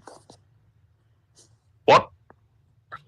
Have you changed your profile picture? Are you the Morio I Yeah, know? yeah. Okay, go ahead. Niko full mau mode. Very much welcome. Karibu. Yo, Acha hiyo so spirit ya mau itushike sisi wote. nitakwambia wase, najua shida yenye tuko nayo ni last time tulipea wase chance. Unachiki saa hii they are doing anything they want because they know wametusoma. Tunatokea streets one day tunaenda home. Niliwaambia naishi kuwaambia kila siku nikuja hapa nawaambia revolution haina off days. Umesikia venye Sonia amesema revolution tukianza tusi back down, wasifanye hizo gimmicks zao ati sijui tumechuja ama CS sijui tuna impeach sijui Kashagwa tunajui tunafanya nini. Hizo ni gimmicks. Manzo wamejaribu kuuza airport, wamefanya sijui nini, wametuletea chief, wameleta sijui nini. Hawa say they can do anything. Ini dictatorship. Tukiachilia the gas pedal sahi, asa watatufuck sasa zaidi. Because umse anajua ako on borrowed time. Umse anajua ako on borrowed time. Umse anataka kuacha ametufuck venye anawezaweza. Anataka kuacha ameloot venye anawezaweza. So unachikiwa na wana sodomize bloggers. Unachikiwa na kidnap watu wakifikiria asubuhi. Yaani huku hata enzi ya Moi hakukuwa hivi. Manze tuko 2024. Manze tuko na new constitution. Also wafuate constitution. Judiciary kwanza ni shell. Judiciary hakuna CJ, hatunanga chief justice Kenya. Hatuna chief justice. Tukijua hivyo, unachiki judiciary venye inatumiwa. Wanashika IG, wanafanya sijui nini, huyo IG anasamoniwa na court. Hawezi enda. Haizi fanya anything. Alafu aipoa ndo inasaidia hawa polisi. Unachiki jana wameabduct Morara. Manze citizens ndo wanafuata polisi. Juu ameabductiwa, sasa si polisi wanafuata.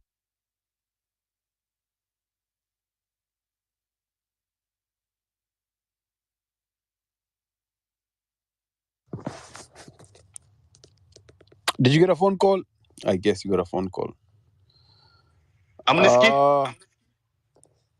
Yeah, okay, you're back. So naambia sasa unacheki police force ni rogo. Unacheki venye IG alikuwa anadu. IG alikuwa anasamoniwa na polisi hata hawezi enda. Sasa huyo no the highest rank kwa police force. Hebu niambie sasa hawa wengine kama inspector general haizi fanya vitu zingine kama hizo. Hawa wengine watafanya nini?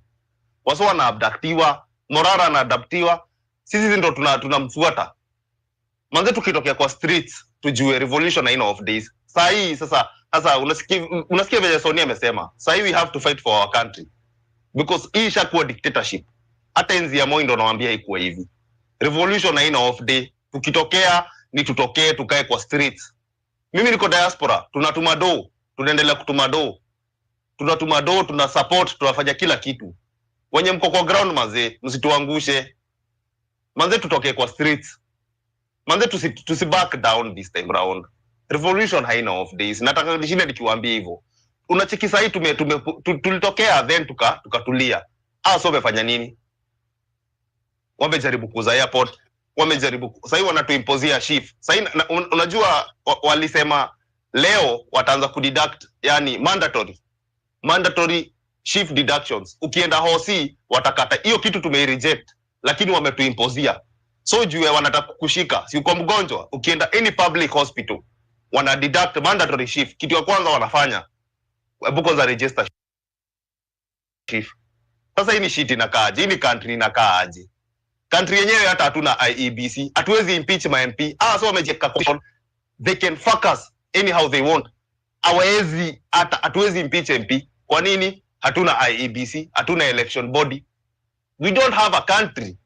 Na tukiendelea kuachilia Ruto afanye hivi, umsi hata tufuck design nyingine hata hatuwezi hata sijui tunaweza fanya nini manzi. Umse ni tumtoe this time round. Asa utatuo unasikia venye Sonia anasema. Tutafaa tuseme hizi vitu saa hii. Some of us will die, but we have to do this. Hakuna revolution ati inaenda by the constitution because wase wameabuse the constitution. That's why tunaenda kwa streets. Hatuendi kwa streets ati jua venye wamefollow constitution.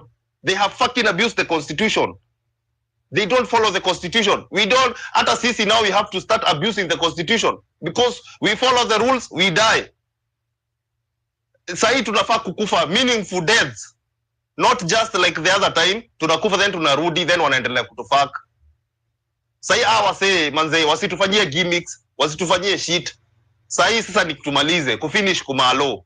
History yote mara moja once. Tutoke kwa streets atuendi home. Na nimeshindii nikiwaambia Kenya iko understaffed kwa police. Hakuna venye police wa Kenya wanaweza handle 1 week of full protests. Watakuwa exhausted. Kenya iko na polisi kidogo sana, 150,000 police force. Hao ndo wase wako Kenya, polisi wako Kenya pekee. Ndio maana unaonanga wanaendanga after some few hours wanaanza kushoot wase. Juu wanajua mmewaweza. Sasa hii tukae kwa streets 1 week, hata siambiangi wase mkae for very long. Kenya tuko very understaffed. Police wako very understaffed. Tukae tu 1 week tumemaliza hii story. Sasa wanakuwa exhausted. Story inaisha. Hatuendi home. Tunakaa huko. Juu sasa so wana abuse. Hebu niambie sasa Morara anaabductiwa. Unaona ule jamaa mwingine wanamshika wanamsodomize. Wale wase wengine walikuwa wameshikwa kina Njagi. Wanashika Jimmy Wanjigi, wanashika sijui nani. Wameshika Paulo Kimani, wameshika hakuna mse tunashinaga hapa free. Hawata hii waacha kuabduct wase. Wakiona mse anajaribu kufanya kitu inasaidia the other people anashikwa. This is the time now. We have to finish this. To finish tomorrow. Tutoke kwa streets na tusiende home. We don't back down. Mkitaka support iko. Tutatuma do wasota